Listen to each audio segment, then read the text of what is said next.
욥기 40장 1절부터 12절까지 말씀입니다. 드디어 욥기 40장 고지를 넘어왔습니다. 자, 오늘 1절 보시겠습니다.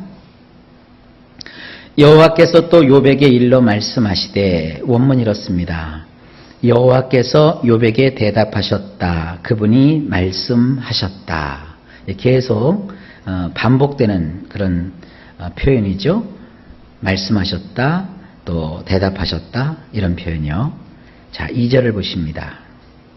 트집 잡는 자가 전능자와 다투겠느냐? 하나님을 탓하는 자는 대답할지니라. 저는 이 번역이 좀 마음에 안 들어요. 그 앞부분을 그렇게 욥에 대해서 나쁘게 번역을 했기 때문에 하나님께서도 욥에게 대해서 이런 식으로 말한 것처럼 번역을 한 것뿐입니다. 원래 원문은 이렇게 되어 있습니다. 혹 전능자를 상대하여 논쟁을 벌여봤자 트집 잡는 것일 뿐이니라.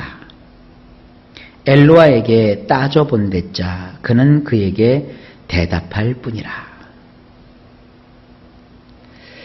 자, 이 내용을 좀 가만히 봅시다. 혹시라도 전능자를 상대로 해서 논쟁을 벌여봤자 그것은 트집 잡는 것일 뿐이다. 대화가 안 된다는 것이죠. 그리고 엘로아, 곧 하나님께 뭐라고 따져본댔자 그는 그에게 대답할 뿐이라. 우리가 막 따져본댔자 그는 그에게 대답할 뿐이라 그랬어요. 여기서 그분은 그에게 대답할 뿐이라 이렇게 되기도 하고요. 그는 그분에게 대답할 뿐이라 이렇게도 표현이 가능한 그런 표현입니다. 그러니까 하나님께 따져봤는데자 뭐예요?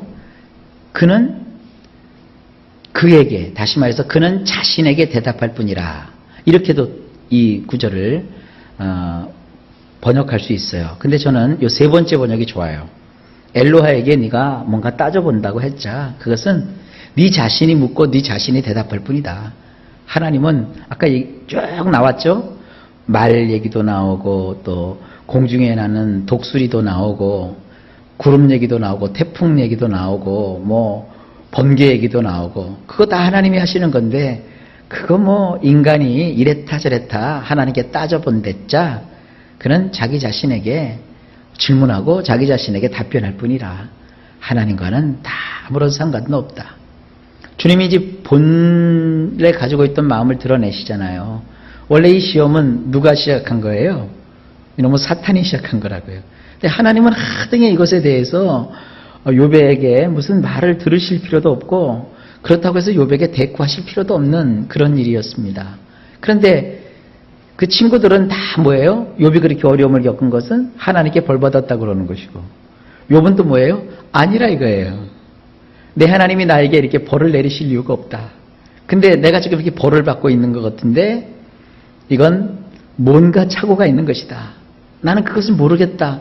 그래서 하나님 앞에 막 따지지는 않았어요. 이 이유를 알 수 못해가지고 괴롭고 힘들어하고 있는 그 욥이었습니다. 그러나 사실 하나님 입장에서 보면 억울하시죠. 하나님은 그것만 하신 거거든요. 사탄에게 그래 그의 생명은 해하지 말아라. 그러나 그냥 이놈은 사탄이 와갖고 다 뒤집어 놨잖아요. 양심도 없어요. 사탄이란 놈은 건드리면 조금이라도 건드리지 그냥 조금만 건드리고 말지 다 뒤엎어버렸잖아요. 3절입니다. 욥이 여호와께 대답하여 이르되, 원문 욥이 여호와께 대답하였다. 그가 말하였다. 같은 용법이 계속 반복되죠. 자, 욥이 이제 뭐라고 했는가 봅시다. 4절 보소서 나는 비쳐나오니 무엇이라 주께 대답하리이까 손으로 내 입을 가릴 뿐이로소이다. 원문에 그 욥은 이렇게 말합니다. 보옵소서 나는 하찮은 존재이나이다. 무엇을 내가 당신께 돌려드리리이까. 나의 손을 그저 나의 입에 둘 뿐이나이다. 하나님 나는 이제 뭐라고 주님 앞에 드릴 말씀이 없습니다. 욥도 이제 그 진상을 다 안 거죠. 그래서 이제 자기 입에다가 어떻게 한다? 손을 가져다 댈 겁니다. 문학적 표현이었어요.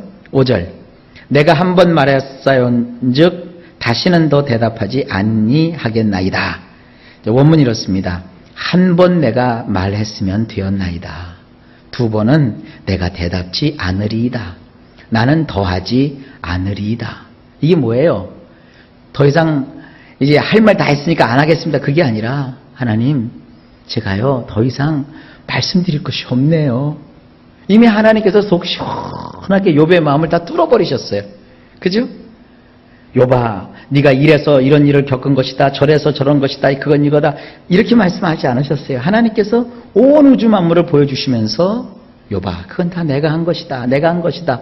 그냥 하나님은 하나님이 하신 것만 그에게 일러주었는데도 욥은 어느새 그 속이 다 풀어졌어요. 그래서 뭐라고 하는 거예요? 하나님, 제가 친구들과 얘기할 때는 한 번 얘기한 것입니다. 그러나 이제 주님을 대하고 보니 더 이상 뭘 더 할 것도 없고 대답할 것도 없습니다. 그저 나는 하찮은 존재입니다. 이렇게 말하고 있습니다. 예, 신앙생활에도요, 하나님을 만난 사람은요, 이렇게 돼요. 하나님을 모르는 사람들이 하나님에 대해서 자꾸 이렇다 저렇다 말하는 것이죠. 하나님을 만난 사람은 우리가 뭐라 그래요? 그저 하나님 감사합니다. 그러면 되는 거예요. 이게요, 미국을 갔다 온 사람은요, 미국에 대해서 별로 얘기를 안 해요. 미국도 안 가본 사람이 미국 얘기를 그렇게 하는 거예요. 자, 6절. 그때 여호와께서 폭풍우 가운데에서 욥에게 일러 말씀하시되, 원문, 여호와께서 폭풍 밖으로 욥에게 말씀하셨다. 그분이 말씀하셨다. 우리 성경은 이게 크게 잘못 번역된 부분이 하나 있습니다. 폭풍우라고 번역된 건 크게 잘못된 겁니다. 폭풍우는 뭡니까? 이 비우자를 넣어가지고 비도 있는 바람, 아주 거센 태풍이 일어나는 폭우를 동반한 그런 바람을 뜻하지만, 이 성경에 나오는 이 폭풍이라는 것은 비가 없는 강한 바람을 뜻해요. 이것은 하나님이 이 땅에 임재하실 때, 그런 이제 조금 어려운 말로 네오파니라고 하는데, 하나님께서 임재하실 때 일어나는 그런 강력한 바람입니다. 이것은 비가 없어요. 그냥 바람만 세차게 불어요. 예, 근데 우리 성경에서는 그냥 자연현상처럼 번역을 해놨습니다. 이거는 100% 우리 성경이 잘못 번역되어 있는 겁니다. 예, 폭풍입니다. 폭풍. 근데 이 폭풍이 막 소리가 나는데 하나님이 그 모습을 딱 드러낸 게 아니라 그 폭풍으로 임하셔서 그 폭풍 밖으로 소리가 이렇게 탁 터져 나오는 그런 것을 여기서 우리에게 보여주고 있습니다. 7절. 너는 대장부처럼 허리를 묶고 내가 네게 묻겠으니 내게 대답할지니라. 원문 이렇습니다. 이제는 너의 허리를 용사같이 졸라매라. 내가 네게 물을 테니 나에게 알게 하라. 자, 굉장히 중요한 표현을 이제부터 하십니다. 이제는 이라는 표현이 하나예요. 이제는. 그동안은 욥이 고난을 받았어요. 그러나 이제 시간이 바뀌었어요. 완전히 하나님의 그 시점이 바뀌었어요. 이제는 너의 허리를 용사같이 졸라매라. 허리를 졸라맨다는 건 뭡니까? 집에서 파자마 바람으로 있던 그 남자가 밖으로 나갈 때는 파자마 벗고 거기다가 정장을 갖춰 입고 허리띠를 탁 차잖아요. 그것처럼 이제 욥아, 툴툴 털고 이제 일어나라. 이제는 다시 네가 일어나라. 그래서 뭔가를 해야 된다. 이런 그것을 암시하고 있습니다. 내가 너에게 물을 것이 있다. 이제 너는 나에게 알게 하라. 8절. 네가 내 공의를 부인하려느냐? 내 의를 세우려고 나를 악하다 하겠느냐? 원문이 이렇게 되어 있어요. 혹 정령 나의 샤파트를 너는 무효로 할 셈이냐? 내가 나를 정죄라도 하여 너의 의로움을 드러낼 셈이더냐? 그게 아니라는 걸 주님이 아시면서 강조용법을 쓰고 있는 것이죠. 나는 여전히 너를 샤파트한다. 제대로 너를 다스리고 너를 통치하고 또 너에게 모든 것들을 보상해 줄 것이다. 여러분이 법원에서의 그 재판이라는 것은 죄인은 벌을 주고 그 피해자는 정당한 보상을 받게 해주는 것이 재판의 목적입니다. 그리고 재판의 기능입니다. 하나님의 그 샤파트는 바로 이제부터 욥에게 합당한 판결을 내려주시는 거예요. 그래서 욥아, 이제 나는 너에 대한 정당한 판결을 하겠다. 지금 하나님께서 판결을 선고하시는 거예요.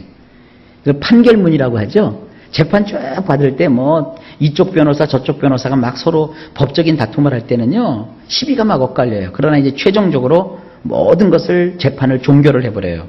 그래서 판사가 이제 판결을 내리면서 선고를 해요. 그것은 법적인 효력을 가지게 되는 겁니다. 이제 하나님께서 욥에 대한 판결을 이제 내리시는 겁니다. 궁금하죠? 내가 나를 정죄라도 하여 너의 의로움을 드러낼 셈이더냐? 이제부터 어떻게 하겠다는 거예요? 이제부터는 내가 너가 의롭다는 것을 드러내 줄게. 이런 강조적인 용법입니다. 9절. 내가 하나님처럼 능력이 있느냐? 하나님처럼 천둥소리를 내겠느냐? 원문. 혹 내게 엘과 같은 팔이 있더냐? 소리에 있어서 그분과 같이 너는 천둥소리를 낼 수 있느냐? 그러죠? 못하죠. 연약한 인간에 지나지 않죠? 이 판결문을 보면 서론 부분에 이렇게 쫙 이런 어떤 정당성이라든지 판결을 하게 되는 그런 내용들이 쫙 설명이 되기 시작해요. 그런 성격을 갖고 있습니다. 너에게 엘과 같은 팔이 있더냐? 없지요. 그러니까 판결은 누가 하는 거예요? 강력한 힘을 가지신 엘께서 지금 이 판결을 하신다는 거예요. 그리고 엘께서 내시는 그 소리는 사람의 소리와 같지 않습니다. 천둥 소리와 같이 강하십니다. 그런 소리를 너는 낼 수 없지 않았느냐. 그러나 이제는 내가 이 천둥 소리와 같은 강력한 소리로 너를 위한 판결을 이제 내리노라. 이런 선고적 의미가 있습니다. 뭐라고 하나님께서 판결하셨는가 보십시다. 우리 성경은 이렇게 돼 있어요. 너는 위엄과 존귀로 단장하며 영광과 영화를 입을지니라. 원문이 이렇습니다. 이제는 권위와 존귀로 꾸미거라. 화려함과 영예를 너는 입을 것이니라. 굉장히 강력하세요. 이 천둥소리 같은 하나님의 음성이 그 폭풍 밖으로 나오는 거예요. 이제는 권위와 존귀로 꾸미거라. 이제 그가 얼마나 비참해졌었어요. 그러나 하나님은 이제 너에게는 권위를 내가 주겠다. 너에게 존귀함을 덧입혀 주겠다. 그것으로 너를 장식할 것이라. 이제 너의 인생은 화려할 것이라. 너에게는 이제 수치와 치욕이 아니라 영예가 너를 옷 입게 해줄 것이다. 여러분, 우리가 이 인생 사는 것도 마찬가지예요. 우리가 기도를 막 하다 보면 어느 날 하나님께서 이제 됐다 그러실 때도 있고요. 이제 일어나라 그러시기도 하고요. 여러분, 우리 예수님께서 달리다쿰이라는 말씀을 하셨을 때 그 죽은 딸에게 가가지고 딸아 제발 비니까 좀 일어나라 그랬어요? 딱 가서 죽은 딸을 향하여서 주님이 뭐라고 합니까? 달리다쿰 일어나라 딸아. 그러니까 죽었던 딸이 탁 살아나 버렸어요. 혀가 말려서 말을 못하는 자에게 주님께서는 그를 향하여 뭐라고 하십니까? 에바라 그랬어요. 열려라 그러니까 그 혀가 탁 풀리고 말을 해요. 여러분, 우리 주님은 이렇게 놀라우신 분이십니다. 이 얼마나 강력한 천둥소리와 같은 하나님의 판결문이십니까? 이제는 권위와 존귀로 꾸미거라. 화려함과 영예를 너는 입을 것이니라. 그걸로만 끝나지 않아요. 이 판결문 대단합니다. 11절. 너의 넘치는 노를 비우고 교만한 자를 발견하여 모두 낮추되. 참 시시하게 번역해놨죠? 원문 이렇게 돼 있어요. 내 얼굴에 경노했던 것을 흩뜨러 버리거라. 교만했던 모든 자를 눈여겨보거라. 그로 변변치 않은 자가 되게 하라. 그냥 막 다 풀어지죠? 너의 그 경노했던 얼굴을 이제 흩뜨러 버리거라. 얼굴 굳었었지? 너 웅크렸었지? 이제 그걸 펼치거라. 다 떨쳐버리거라. 이 근심이 사라지고 수심이 사라질 거라 이거예요. 네 앞에서 교만했던 모든 자를 너는 이제부터 눈여겨보거라. 내가 그들을 어떻게 다루는가 보거라. 이제 뒤에 나와요. 어떻게 하나님이 그들을 다스리는가? 그래서 그 유명한 욥의 기도가 나옵니다. 그러 변변치 않은 자가 되게 하라. 네 앞에서 자랑하고 네 앞에서 뽐내고 네 앞에서 할개를 치면서 너를 막 질시하고 너를 정죄했던 그들은 이제 변변치 않은 자가 될 것이다 이거예요. 참 굉장한 선고예요. 오늘의 마지막 12절. 모든 교만한 자를 발견하여 낮아지게 하며 악인을 그들의 처소에서 짓밟을지니라. 원문 이렇습니다. 교만했던 자 모두가 모조리 낮아지는 것을 눈여겨보거라. 악하게 행동했던 자들을 짓밟아 으깨서 모조리 뭉개지게 하라. 이 권위를 주시는 거예요. 사람이요, 다 잃어버리고 다 놓친 것 같았을 때는 그저 와갖고 아무라도 그를 짓눌리고 보이고 다 눌러버려요. 그러나 일단 어느 단계가 딱 되면 하나님께서 약속하시고 말씀하시는 거예요. 교만했던 자를 내가 치기도 하지만 너도 악하게 행동했던 자들을 짓밟아 으깨서 모조리 뭉개지게 하라. 완전히 원수를 초토화시켜버리는 거예요. 이게 뭡니까? 영적인 영권이에요. 그래서 욥을 이렇게 영권을 회복시켜 주시는 거예요. 참 놀랍죠? 욥기는 이제 신나는 거예요. 고난, 그 어려움, 거기서 잘 참고 견디고 하나님을 의지했더니 이런 귀한 이제는 이라는 날을 주시는 거예요. 여러분에게도 하나님이 어느 날 말씀하실 겁니다. 이제는 일어나라. 이제는 빛을 발하라. 이제는 너의 인생의 화려함으로 장식하거라. 네 원수는 물러가리라. 오히려 네가 그들을 짓밟아 으깨서 모조리 뭉개지게 할 것이다. 자, 이런 그 하나님의 선고입니다. 자, 내일도 보면 그 선고가 뒷부분에 좀 남아 있습니다.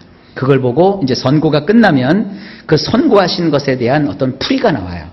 그것이 이제 뒷부분까지 쭉 연결됩니다.